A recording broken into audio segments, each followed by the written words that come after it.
Apocalipse capítulo 2, versículo 24, está escrito assim: Digo-vos, porém, vós, os demais, que então em Tiatira, todos quanto não têm essa doutrina, não conheces as chamadas, as profundezas de Satanás, porque outros, em outras carga, vós não pode. Amado Criador do Universo, nas tuas mãos santa, bendita, poderosa e maravilhosa, Pai, mais uma vez, sua santa, bendita palavra vai ser verbalizada e pregado, Pai, nesse dia. Toma, seu Deus ouvinte, que vai ouvir esta mensagem. Não é bem uma mensagem, vai ser uma história da Igreja Católica Apostólica Romana. O Senhor abençoe, Pai, os ouvintes católicos de outras denominações, que ninguém venha ficar triste comigo, porque eu não quero magoar ninguém. Só quero falar sobre a Bíblia e a história dessa religião. Que o Senhor me abençoe, me dê sabedoria, que as minhas palavras saiam na sua unção, saem na sua unção, ela só vai abençoar o Pai, em nome de Jesus. Amém. Que Deus o abençoe a todo juiz forano. Eu sou o pastor Walter Francis de Souza, sou um dos pastores da Igreja Evangélica, Jesus Cristo, a única esperança. E nesse dia, nós vamos falar da convenção do imperador Constantino. Em primeiro lugar, eu quero pedir licença aos meus irmãos católicos, a Igreja Católica Apostólica Romana. Eu nasci na Igreja Católica Apostólica Romana. E uma boa parte da minha família, tanto do meu pai como da minha mãe e da minha esposa, ainda faz parte da Igreja Católica Apostólica Romana. Eu fui muito agraciado por Deus nessa religião. Portanto, eu não vim aqui falar mal da igreja, até porque a igreja dos dias, os padres, os bispos, os papas, não tem nada a ver com o que aconteceu lá na história, lá no passado. Mas, como o bom leitor das Sagradas Escrituras, eu quero deixar muito clara a minha posição de cristão, não de religioso. Eu aprendi desde a infância que a Igreja Católica foi a primeira religião que surgiu no planeta Terra. E as demais religiões, elas saíram da Igreja Católica. É chamado os desviados. Ou é chamado também as ovelhas que não estão fora do aprisco.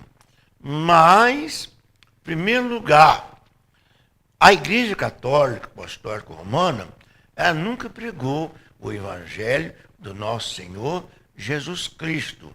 É com todo respeito que eu estou revelizando essas palavras. Creio eu que até os bons católicos, os avós, bisavós, nossos antepassados, que não conheceu o Santo Evangelho de Jesus Cristo, aqueles que foi fiel categoricamente nessa religião, pode até ter sido salvo. Tudo bem. Mas, nos dias atuais, século XXI, e meio lá no final do século XX, onde o Evangelho tem notificado as pessoas, quem não recebe o Evangelho genuíno, nosso Senhor Jesus Cristo, segundo Jesus no livro de São Marcos, já está condenado, porque não recebe o Evangelho do Senhor Jesus Cristo. Muito bem. Veja bem, meus queridos, há muitas contradições nessa religião. Primeiro, ele diz que Jesus que fundou a igreja. Até então falaram certo. Está lá em São Mateus 16, do versículo 18 ao versículo 19. Realmente, Jesus fundou a igreja. Mas começa agora os erros em seguida. Dizer que o Papa melhor, que apóstolo Pedro foi o primeiro papa da igreja. Isso é mentira. Segundo lugar, na Grécia Antiga, onde tinha a teologia romana, lá eles estudavam muitos anos filosofia, tecnologia, teologia, as línguas originais. Entre milhares e milhares que estudavam na Grécia, somente os ricos de estudar lá, um era escolhido para ser o Papa. Havia uma eleição do mais sábio, do mais inteligente.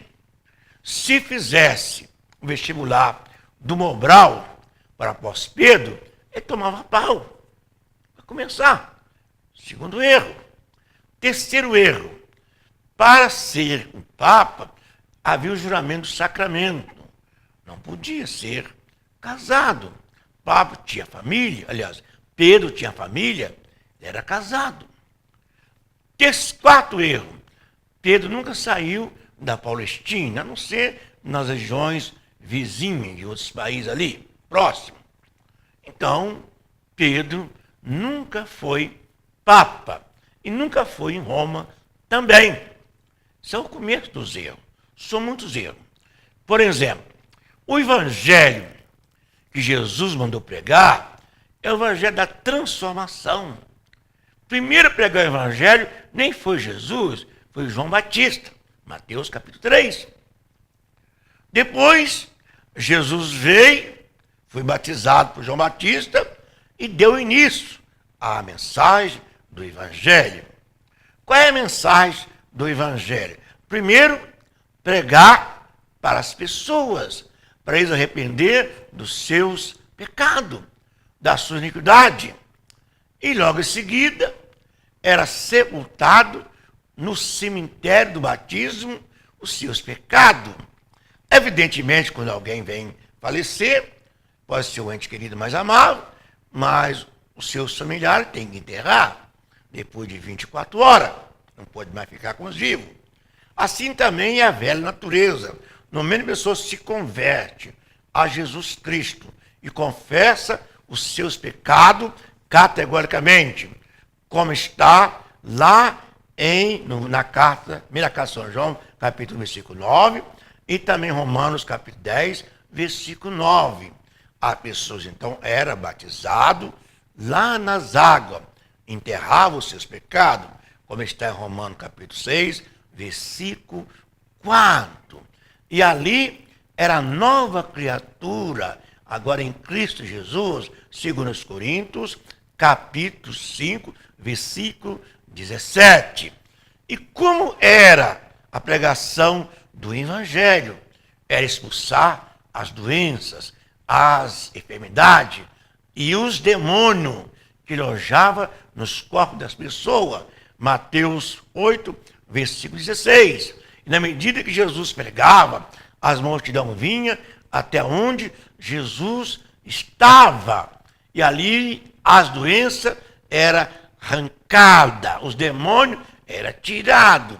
E as pessoas eram libertas de todos os seus mal. Isto é a pregação do Evangelho. Nós podemos ver que lá em São Mateus 10, Jesus convoca os 12 apóstolos, do versículo 1 ao 12, Mateus 10, e manda eles procurar as ovelhas da casa de Israel. Até então, não podia ser fora da Palestina, somente o povo de Israel, que era o povo da promessa. Muito bem.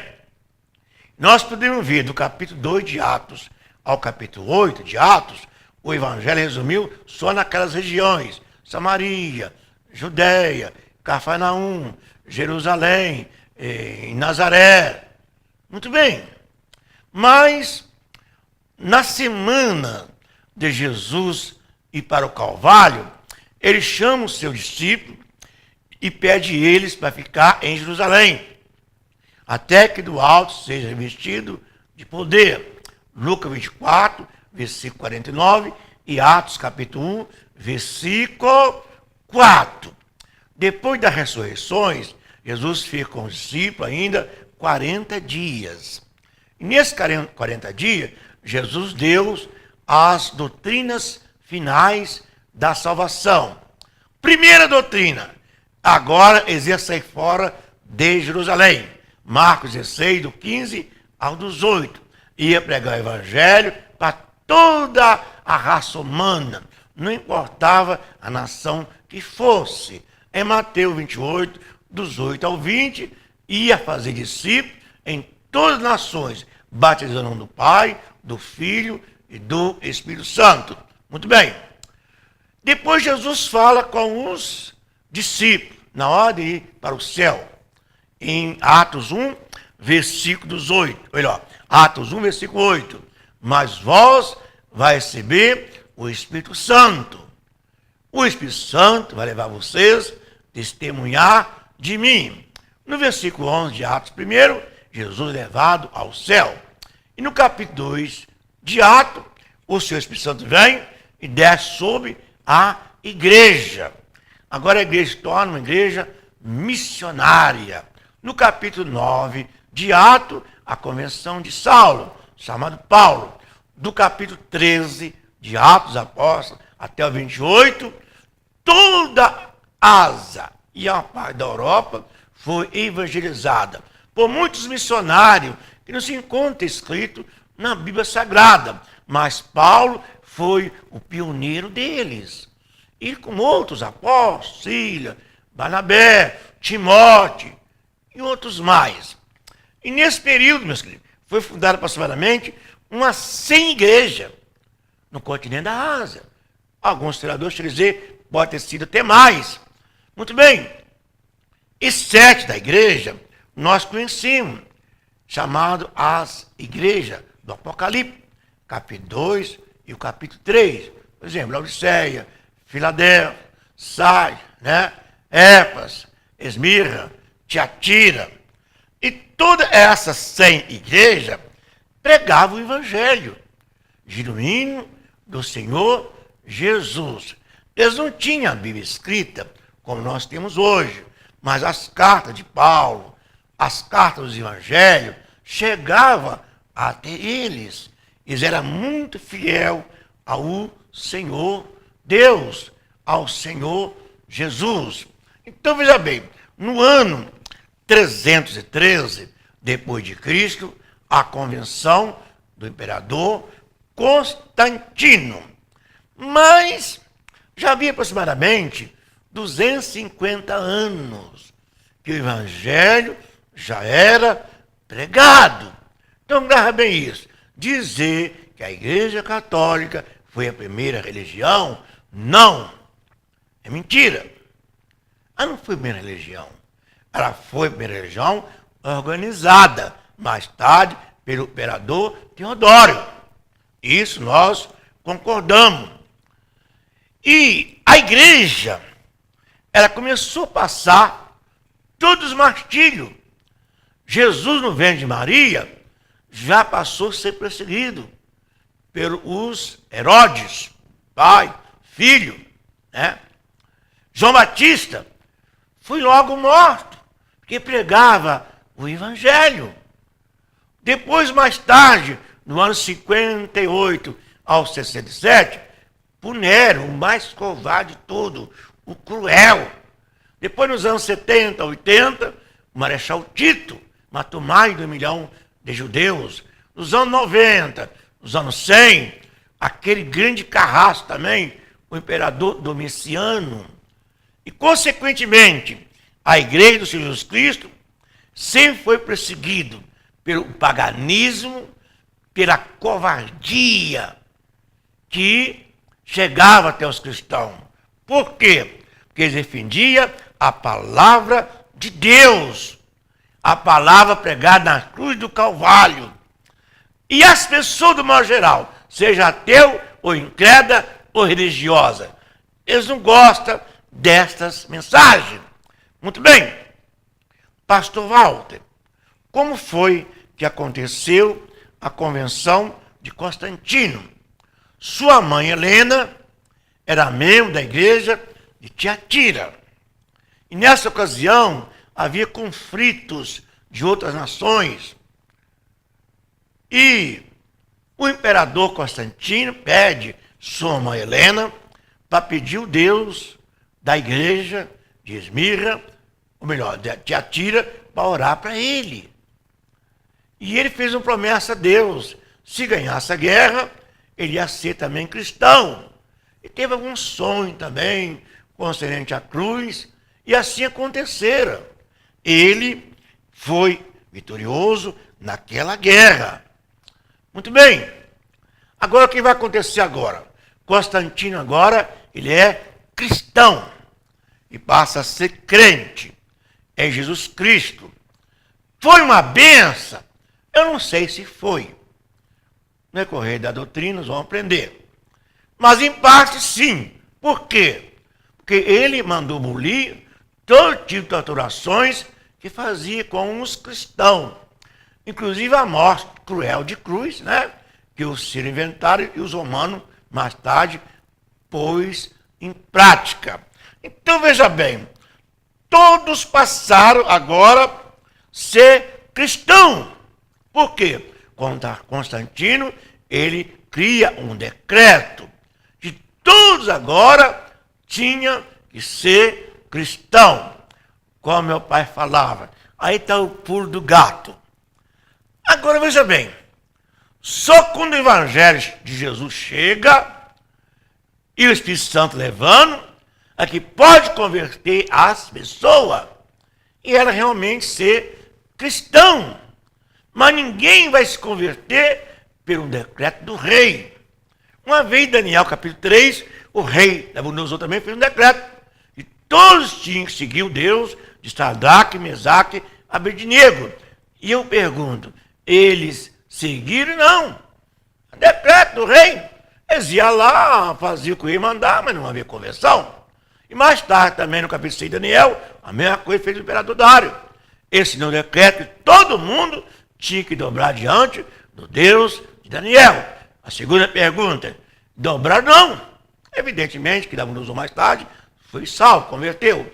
E o rei Dário e o rei Ciro foram maravilhosos para o povo hebreu. Mas ninguém se converteu. E nós vamos ver agora que Constantino cria um decreto para todo mundo ser cristão. Que maravilha! O doutor fulano, o doutor Beltrano, o governador Cicrano, né? O rico, milionário, está no meio dos crentes. Isso é uma benção. Isso é muito bom. Não, meus queridos, nada disso é bom. Que ninguém se converte pelo decreto do homem. Não. E o que aconteceu agora? Começou a entrar as heresias. Primeiro passo, a Bíblia foi tirada da mão dos cristãos. Até porque na constituição deles, só os intelectuais podiam ler a Bíblia, que os simples analfabetos, a Bíblia até os loucos, doidos, criou isso lá. E agora, os próprios membros da igreja de Tiatira, de outras igrejas, não tinham mais acesso à Bíblia. Primeiro, ver rezar pelos mortos. Rezar pelos mortos, sim. Onde está escrito na Bíblia isso? Rezar pelos mortos. Segundo, criou uma fábrica de vela. Fábrica de vela, sim. Qual é o objetivo da fábrica de vela? Para os seus entes amados, acender vela. Para aqueles que faleceram. Precisavam da luz da vela para eles não ficar na escuridão. Se fosse purgatório, lá ia ter a luz. E mesmo se fosse para o inferno, lá também ia ter a luz. Como diz o bom caipira, é isso que o diabo gosta, é isso que o diabo quer. Em outras palavras, agora o diabo ia ter acesso naquela religião, porque a Bíblia foi tirada. Então, o católico nunca pregou o evangelho, nem os papas, nem os padres, que nunca obedeceu a Bíblia e nem nunca leu ela. Essa que é a verdade. E medida que o Espírito Santo ficou colocando palavras de mim, eu vou falando que eu vim para pregar a Bíblia. Eu não vim para pregar mentira. O que vai acontecer agora? Rezar para as pessoas. Aí surgiu a missa da paixão, né? A missa da paixão. E todas as famílias e seus entes queridos podiam fazer a missa do 7º dia, a missa da paixão. Agora eu faço a pergunta a vocês. Então Jesus nunca seria católico. Por quê? Porque depois dos 7 dias era celebrada a missa para as almas que estavam lá no purgatório. E o objetivo dessas missas é tirar eles mais de perto do purgatório e mandar eles para o céu, as que estivessem no purgatório. Porque os santos, os homens santos, iam direto para o céu. Mas a Bíblia diz que no 3º dia, Jesus ressuscitou. Assim que chegasse lá e falasse com os coveiros, nós vamos fazer a missa por filho da Santa Maria, a nossa mãe. O coveiro dizia para eles, vocês chegaram tarde, porque 4 dias atrás ele ressuscitou, ele não está aqui, o túmulo está vazio.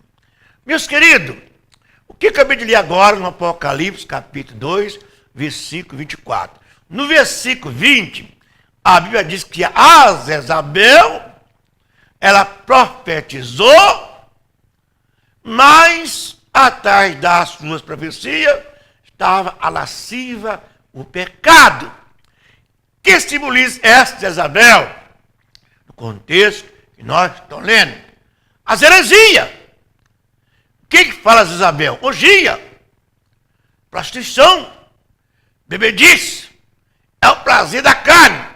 E no versículo 25 fala que Satanás estava no trono. E Deus conhece a profundidade de Satanás. O que Deus quer falar conosco? Deus não tinha mais acesso. Jesus não tinha mais acesso naquela igreja. Porque Satanás agora estava no controle daquela igreja. Eu fiz vários seminários, alguns deles foram maravilhosos, como o professor Dr. Epil, de falar sobre religiões comparadas. E eu já vi muitos teólogos da nota 0, nota 2, 3, para a igreja de Tiatira. Mas não, nas 36 mensagens do Apocalipse, que eu postei aqui no WhatsApp, na internet, eu dei nota 6 para a igreja de Tiatira, que na verdade ela não teve nada com a situação dos problemas que aconteceram. Bom, aqui eu vou dar uma paradinha, depois nós vamos voltar, dando sequência à história da Igreja Católica e a Convenção de Constantino. Eu quero deixar o endereço da nossa igreja, já que o povo da nossa igreja está me cobrando. Você que mora na Zona Norte, Joque, Jardim Natal, Milho Branco, Bairro Industrial, ali na Encosta do Sol, na rua João Luiz de Oliveira, fica a Igreja Evangélica, Jesus Cristo, a única esperança. Você indo para o Milho Branco, para o Jardim Natal, no finalzinho da Francisco Bernardino, tem a rua João Leite de Oliveira. Entre a esquerda, a 400 metros, você sai na Igreja Evangélica, Jesus Cristo, a única esperança. Às terça-feira, o pastor Walter, eu estou ali administrando a Santa Doutrina. Já na quinta-feira, está o pastor Zé Carlos e toda a sua equipe, né? Administrando também as campanhas. Já no domingo, 9 da manhã, o professor Jeff, da escola dominical. E às 19h30, louvor e pregação da Santa Palavra de Deus.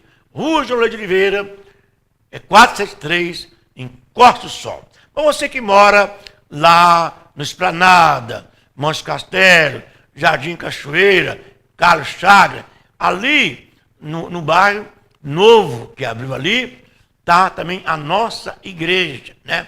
A Igreja Evangélica, Jesus Cristo, a única esperança. Fica na Rua N, 149, né? Lá esqueci o nome do bairro agora, meu Deus. Depois eu falo com vocês. Ali fica a nossa igreja, né? Muito bem. Segunda-feira, o missionário Rafael Bote, que é jogador de futebol, está conosco lá, dando a doutrina da Palavra de Deus. Quarta-feira, União Feminina. Sexta-feira, a campanha muito poderosa. E aos domingos, 9 da manhã, escola dominical, e à noite, louvor e pregação da Santa Palavra de Deus, com o pastor Robson, de início esposa, a missionária Elisângela, né? E assim, vocês têm ali uma igreja bem próximo de vocês, né? Ali no Parque das Águas, né? É o Parque das Águas, Rua N 149.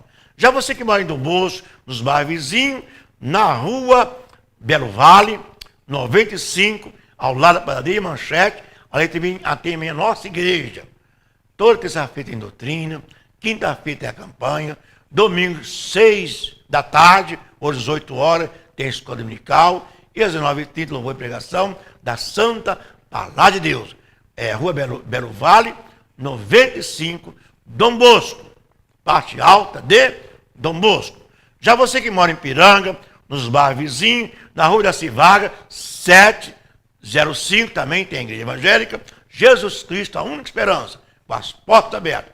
Terça-feira, oração, quinta campanha, sexta, ali dando a doutrina da Palavra de Deus, domingo, 9 da manhã, escola dominical, 19h30, louvor e pregação da Palavra de Deus, na coordenação geral do pastor Marcelo e toda a sua equipe. Que Deus assim me abençoe. Daqui a 2 minutinhos, nós vamos dar sequência à segunda parte da Convenção de Constantino e contando a história da Igreja Católica Apostólica Romana. Que Deus abençoe.